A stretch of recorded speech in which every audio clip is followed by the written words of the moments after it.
CCTV ദൃശ്യത്തിലൂടെയാണ് കുഞ്ഞ് വീണതെന്ന് police ഉദ്യോഗസ്ഥർക്ക് മനസ്സിലായതെന്ന്. അപ്പോൾ ആ കുഞ്ഞിലേക്ക് എത്താൻ അവർ ഒരുപാട് സമയമെടുത്തു. അതാണോ ആ കുഞ്ഞിന്റെ ജീവൻ നഷ്ടപ്പെടാൻ കാരണമായത്? അല്ലെങ്കിൽ ആശുപത്രിയിൽ എത്തിച്ചപ്പോൾ ജീവൻ ഉണ്ടായിരുന്നു കുഞ്ഞിന്? എന്താണ് അറിയാൻ സാധിച്ചത്?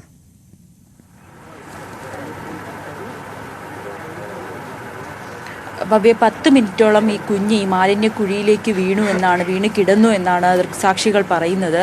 കുട്ടിയെ കാണാനില്ല എന്നറിഞ്ഞതിന് ശേഷം ഈ മാതാപിതാക്കൾ ഒരു പരിശോധന, അല്ലെങ്കിൽ അവർക്കൊപ്പം വന്ന സംഘം ഇവിടെ ഒരു പരിശോധന നടത്തുന്നുണ്ട്. പക്ഷെ അവർക്ക് കണ്ടെത്താൻ കഴിയാത്തതോടെയാണ് അടുത്തുള്ള പോലീസിനെ വിവരം അറിയിക്കുന്നത്. പോലീസും മറ്റ് ഉദ്യോഗസ്ഥരുമൊക്കെ ഇവിടെ എത്തി പരിശോധിച്ചു. ആ സമയത്താണ് CCTV പരിശോധിക്കുന്നതിന് വേണ്ടി സിയാലുമായി ബന്ധപ്പെടുകയും അവർ CCTV പരിശോധിച്ചപ്പോഴാണ് ഈ കുട്ടി കുഴിയിലേക്ക് വീണു എന്നതായി CCTV ദൃശ്യങ്ങളിൽ പതിയുകയും ചെയ്തത്. ഇതിനെ തുടർന്നാണ് ഈ കുഴിയിലേക്ക് പരിശോധന നടത്തുകയും കുട്ടിയെ പുറത്തേക്ക് എടുക്കുകയും ചെയ്തത്. 10 മിനിറ്റോളം കുഞ്ഞ് ഈ മാലിന്യ കുഴിയിലേക്ക് വീണു. അതാണ് മരണകാരണം എന്നാണ് നമുക്ക് വ്യക്തമാകുന്നത്. കുട്ടീനെ പുറത്തെടുത്ത് CPR കൊടുക്കുന്ന സമയത്തൊക്കെ കുട്ടിയുടെ വയറ്റിൽ നിന്നും വായിൽ നിന്നുമൊക്കെ ഇത്രയും മലിനജലം പുറത്തേക്ക് വന്നതായും ആളുകൾ ഇവിടെ കണ്ടുകൊണ്ട് നിന്നവർ പറയുന്നുണ്ട്.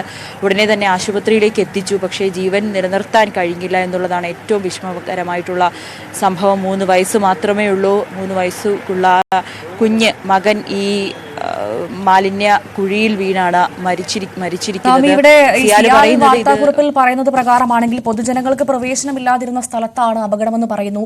അങ്ങനെ അങ്ങ് പറഞ്ഞ് കൈ കഴുകാനാവുമോ സിയാലിന്? ഏറ്റവും പ്രധാനപ്പെട്ട കാര്യം അതാണ്. കാരണം അവിടേക്ക് ആ കുഞ്ഞ് അവിടേക്ക് കയറുന്നു. അത്തരത്തിൽ ആളുകൾക്ക് പ്രവേശിക്കാതിരിക്കാൻ സാധിക്കുന്ന എന്തെങ്കിലും ക്രമീകരണങ്ങൾ ആ സ്ഥലത്ത് സിയാൽ ഇതിനു മുൻപ് ഏർപ്പെടുത്തിയിട്ടുണ്ടോ എന്നാണ് അറിയാൻ നവമിക്ക് അവിടെ നിന്ന് മനസ്സിലാവുന്നത്.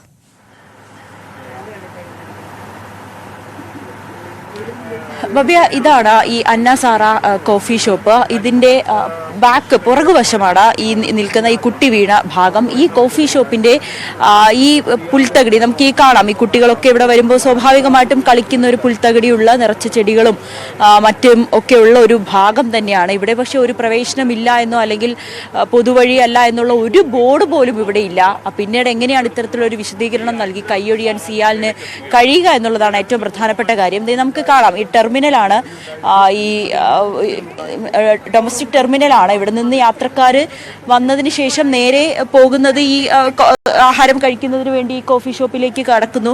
ആ കോഫി ഷോപ്പിനോട് ചേർന്ന് തന്നെയാണ് ഈ പുൽത്തകിടി. വളരെ മനോഹരമായിട്ടാണ് ഇവർ ഇവിടെ അലങ്കരിച്ചിരിക്കുന്നത്. ഈ ചെടികളും പൂക്കളും ഒപ്പം ഈ പുൽത്തകിടിയായിട്ടൊക്കെ ഇവിടെ സ്വാഭാവികമായ ആൾക്കാർ ഇവിടെ വന്ന് നിൽക്കുകയും ഈ ഫോട്ടോ എടുക്കുകയും ഒക്കെ ചെയ്യുന്ന ഒരു സ്ഥലം തന്നെയാണ്. അത്ര മനോഹരമായിട്ടുള്ള ഒരു ഇടം തന്നെയാണ്. അവിടെയാണ് ഒരു ഭാഗത്തായി ഈ കുഴി ഉള്ളത്. ഈ കുഴി മൂടിയിട്ടില്ല എന്നുള്ളതാണ് ആദ്യത്തെ വീഴ്ച. പക്ഷേ സിയാലിന് ഇതെങ്ങനെയാണ് ഇവിടെ പ്രവേശനമില്ല എന്ന് പറയാൻ കഴിയുക? കാരണം അങ്ങനെ ഒരു ബോർഡില്ല, ഇവിടെ പ്രവേശനം പാടില്ല എന്നുള്ളൊരു ബോർഡൊന്നുമില്ല, അല്ലെങ്കിൽ ഇവിടെ ഒരു വേലി കെട്ടി തിരിച്ചിരിക്കുകയോ അങ്ങനെ ഒന്നും തന്നെ ഇല്ല. പിന്നീട് എന്ത് വിശദീകരണമാണ് ഈ സിയാൽ നൽകിയതെന്ന് ചോദിച്ചാൽ തീർച്ചയായും ഇതിൽ നിന്നും കൈ ഒഴിയുന്നതിന് വേണ്ടിയിട്ടുള്ളൊരു നടപടി, അല്ലെങ്കിൽ തങ്ങൾക്കിതിൽ ഉത്തരവാദിത്തമില്ല എന്ന് പറയുന്നതിന്റെ കൈയൊഴിയൽ തന്നെയാണ് ഈ വിശദീകരണ കുറിപ്പിൽ നിന്നും ലഭ്യമാകുന്നത്. എന്തായാലും ഇവിടെ ഒരു പ്രവേശനമില്ല എന്നോ അല്ലെങ്കിൽ ഇവിടേക്ക് വരാൻ പാടില്ല എന്നോ ഉള്ള ഒരു സൂചനാ ബോർഡ് ഒന്നും തന്നെ ഇവിടെ ഇല്ല. അതോടൊപ്പം തന്നെ ഈ മാലിന്യ കുഴി അത് അടയ്ക്കാതെ തന്നെ ഇട്ടിരിക്കുകയായിരുന്നു. അതാണ് സൂചിപ്പിച്ചതുപോലെ തന്നെ ഈ സിയാലിന്റെ വിശദീകരണം അത് ഒരു തരത്തിലും തൃപ്തികരമല്ല. പ്രധാനമായും കൈ കഴുകാനുള്ള ന്യായീകരണമാണെന്ന് നമുക്കത് വായിക്കുമ്പോൾ തന്നെ വളരെ വ്യക്തമായി മനസ്സിലാകും. അതൊന്നും വിലപ്പോകില്ല എന്ന കാര്യത്തിൽ സംശയമില്ല. പ്രധാനമായും നാം ഇപ്പോൾ പറഞ്ഞുകൊണ്ടിരിക്കുന്ന ആ മാലിന്യക്കുഴി അത് കഴിഞ്ഞ കുറച്ച് ദിവസങ്ങളായിട്ടേ ഉള്ളൂ അവിടെ പണിതിട്ട് എന്നാണ് നാമി പറഞ്ഞതിൽ നിന്ന് എനിക്ക് മനസ്സിലാകുന്നത്. അങ്ങനെയാണെങ്കിൽ എന്തുകൊണ്ട് അത് മൂടിയില്ല? അതിനെന്താ ന്യായീകരണമാണ് ആ ഹോട്ടൽ ഉടമകൾ പറയുന്നത്? അവരോട് സംസാരിച്ചിരുന്നു നാമി? നേരം മുൻപാണ് പോലീസ് വന്നടപ്പിച്ചത്. ഒരു കുട്ടി 3 വയസ്സുള്ള കുട്ടി വീണ് മരിച്ചിട്ട് പോലും ഈ കഫേയുടെ അത്തരത്തിൽ വിശദീകരണം ഒന്നും ഹോട്ടൽ ഉടമകൾ തരുന്നില്ല. അവർ ഹോട്ടൽ പൂട്ടിയിട്ടുണ്ട്, എന്തായാലും അവരും ഇവിടേക്ക് കാണുന്നില്ല. പക്ഷേ ഈ കുറച്ച് ദിവസങ്ങളെ ആയിട്ടുള്ളൂ ഈ ഒരു കുഴി എടുത്തിട്ട്, അല്ലെങ്കിൽ ഈ ഒരു മാലിന്യ കുഴി എടുത്തിട്ട് നിർമ്മിച്ചിട്ടെന്നാണ് ഈ ഹോട്ടൽ ഉടമകൾ നൽകുന്ന വിശദീകരണം. പക്ഷെ അപ്പോഴും എന്തുകൊണ്ടാണ് ഇത് അടയ്ക്കാതിരുന്നത് എന്ന ചോദ്യം ഇപ്പോഴും ബാക്കിയാണ്. ആ ചോദ്യത്തിന് ഇപ്പോഴും ഉത്തരം കിട്ടിയിട്ടില്ല. ഇത്രയും വലിയൊരു കുഴി, 4 അടിയോളം താഴ്ചയുള്ള ഒരു കുഴി, അവിടെ ഇത് നിർമ്മിച്ചിട്ടും അത് അടയ്ക്കുക എന്നുള്ളൊരു സാമാന്യ ബോധം എന്തുകൊണ്ടാണ് ഇവർക്ക് ഉണ്ടാകാതിരുന്നത്? അതും ഇവിടേക്ക് ആൾക്കാർ വരുന്ന ഒരിടം തന്നെയാണ്. ആളുകൾ നടക്കുകയും ഫോട്ടോ എടുക്കാനും ഒക്കെ വരുന്ന ഈ ഹോട്ടലിനോട് ചേർന്നിട്ടുള്ളൊരു ഒരു ഭാഗം തന്നെയാണ്. അവിടേക്ക് ഇത്രയും വലിയൊരു 4 അടി താഴ്ചയുള്ള ഒരു കുഴി എടുക്കുമ്പോൾ, അല്ലെങ്കിൽ അതിലൊരു മാലിന്യ കുഴി ഉണ്ടാകുമ്പോൾ അത് അടയ്ക്കുക എന്നുള്ളൊരു സാമാന്യ ബോധം പോലും അവർക്കില്ലാതെ പോയി. അതുകൊണ്ട് തന്നെയാണ് ഈ 3 വയസ്സുകാരനായ പിഞ്ചു കുഞ്ഞിന്റെ ജീവൻ നഷ്ടപ്പെടുന്നൊരു സാഹചര്യത്തിലേക്ക് പോയത്. ആ കുട്ടി ഇവിടെ നിന്ന് കളിച്ചിരിക്കുന്നത്. കാരണം അത്രയും മനോഹരമായിട്ടുള്ള ഒരു ഇടം തന്നെയാണ്, നല്ല വിസ്തൃതിയുള്ളൊരു പുൽത്തകിടി തന്നെയാണ്. അവിടെ നിന്ന് ഈ കുട്ടി കളിക്കുന്നതിനിടയിലാണ് ചിലപ്പോൾ അങ്ങോട്ടേക്കൊക്കെ പോകുന്ന ആ ചെടിയുടെ ഇടയ്ക്കൊക്കെ ചിലപ്പോൾ കുഞ്ഞു പോയി കാണും.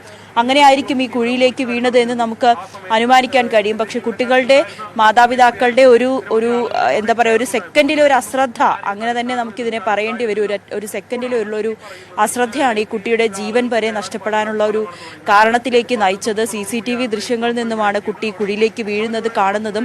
ഏകദേശം 10 മിനിറ്റോളം ആ പിഞ്ചു കുഞ്ഞ് ഈ കുഴിയിലേക്ക് വീണ് കിടന്നു. അവിടെ നിന്ന് മാലിന്യ ജലം കുടിക്കുകയും അതിനുശേഷം CPR കൊടുത്തിട്ടൊന്നും കുഞ്ഞിൻ്റെ ജീവൻ രക്ഷപ്പെടുത്താൻ കഴിഞ്ഞില്ല. ഉടനെ ആശുപത്രിയിൽ എത്തിച്ചുവെങ്കിലും മരിച്ചു എന്ന് സ്ഥിരീകരിക്കുന്ന ഒരു സാഹചര്യമായിരുന്നു. അങ്ങനെ മലിനജലത്തിൽ ആ കുട്ടി ഒരു 10 മിനിറ്റോളം കിടന്നു എന്ന് പറയുമ്പോൾ തന്നെ അത് ഏറെ വേദനിപ്പിക്കുന്ന ഒരു വാർത്ത കൂടിയാണ്, ഒരു സംഭവം കൂടി തന്നെയാണ്. നാട്ടുകാരൊക്കെ ഒരുപാട് അന്വേഷിച്ചു. കുട്ടിയുടെ ഒപ്പം ഉണ്ടായിരുന്നവരും മാതാപിതാക്കളും പോലീസും ഒക്കെ അന്വേഷിച്ചുവെങ്കിലും കണ്ടെത്താൻ കഴിഞ്ഞില്ല. 10 മിനിറ്റോളം കുട്ടി ആ വെള്ളം കുടിച്ച് അതിൻ്റെ ആ കുഴിയിലായിപ്പോയി എന്നുള്ളതാണ് ഏറ്റവും വിഷമിപ്പിക്കുന്ന കാര്യം. എന്തായാലും അതിദാരുണമായ സംഭവം. ഇത്രയേറെ വികസനം നമ്മൾ എപ്പോഴും ഒരു കേരളത്തിൻ്റെ വികസനത്തിലൊക്കെ വളരെ മുൻപന്തിയിൽ നിൽക്കുന്ന, അല്ലെങ്കിൽ നമ്മൾ എടുത്തു പറയുന്നതാണ് കൊച്ചി അന്താരാഷ്ട്ര വിമാനത്താവളം. പക്ഷേ ആ വിമാനത്താവളത്തിൽ നിന്ന് തന്നെ ഇങ്ങനെ ഒരു ഏറെ ദുഃഖിപ്പിക്കുന്ന ഒരു വാർത്ത വന്നിരിക്കുകയാണ്. ഇവിടുത്തെ ഈ ഹോട്ടലിൻ്റെ ഈ എയർപോർട്ടിന് അകത്തുള്ള ഒരു ഹോട്ടലിൻ്റെ സമീപത്ത് നിന്നാണ്, ആ കുഴിയിൽ നിന്നാണ്, മാലിന്യ കുഴിയിൽ വീണാണ്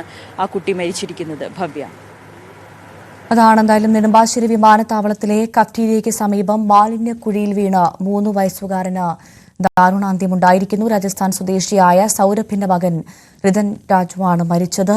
ജയ്പൂരിൽ നിന്ന് വെള്ളിയാഴ്ച രാവിലെ 11:30 ലാൻഡ് ചെയ്ത വിമാനത്തിലായിരുന്നു ഇവരുണ്ടായിരുന്നത്. സഹോദരനൊപ്പം കളിക്കുന്നതിനിടെയാണ് അപകടമെന്ന് മനസ്സിലാക്കുന്നു. ആശുപത്രിയിൽ എത്തിച്ചെങ്കിലും കുഞ്ഞിന്റെ ജീവൻ രക്ഷിക്കാൻ സാധിച്ചില്ല. ആഭ്യന്തര ടെർമിനലിന് പുറത്തുള്ള അന്ന സാറ കഫയുടെ പിൻഭാഗത്താണ് അപകടം നടന്നതെന്നാണ് സിയാൽ വാർത്താക്കുറിപ്പിലടക്കം അറിയിക്കുന്നത്. പൊതുജനങ്ങൾക്ക് പ്രവേശനമില്ലാതിരുന്ന സ്ഥലത്താണ് ഈ സംഭവം നടന്നതെന്നാണ് അധികൃതരുടെ വിശദീകരണം. ഇവിടേക്ക് നടവഴിയില്ല. ഒരു വശം കെട്ടിടവും മറ്റ് 3 വശം ബോഗൈൻവില്ല ചെടി കൊണ്ടുള്ള വേലിയുമെന്നാണ് മനസ്സിലാക്കുന്നത്. നവമി ദിനേശ് അവിടെ നിന്നാണ് വിവരങ്ങൾ നൽകിക്കൊണ്ടിരിക്കുന്നത്. നവമി, നമുക്ക് ആ കുഞ്ഞിൻ്റെ മുഖം അത് കണ്ടിരിക്കാൻ സാധിക്കില്ല. ഒരു പിഞ്ചു കുഞ്ഞാണ്, 3 വയസ്സുള്ള ഒരു കുഞ്ഞാണ്.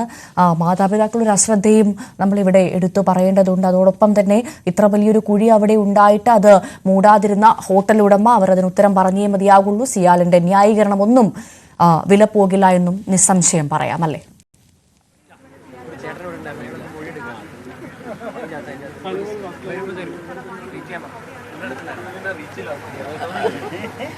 ഭവ്യ, ഈ കുട്ടിയുടെ മൃതദേഹം ഇപ്പോൾ ലിറ്റിൽ ഫ്ലവർ ആശുപത്രിയിലാണ്, മോർച്ചറിയിലേക്ക് മാറ്റിയിട്ടുണ്ട്. പോസ്റ്റ്മോർട്ടം അടക്കമുള്ള നടപടിക്രമങ്ങൾ നടക്കേണ്ടതുണ്ട്. കുട്ടിയുടെ മാതാപിതാക്കളും മറ്റു കുടുംബാംഗങ്ങളും ഒക്കെ അവിടെ തന്നെയാണ്.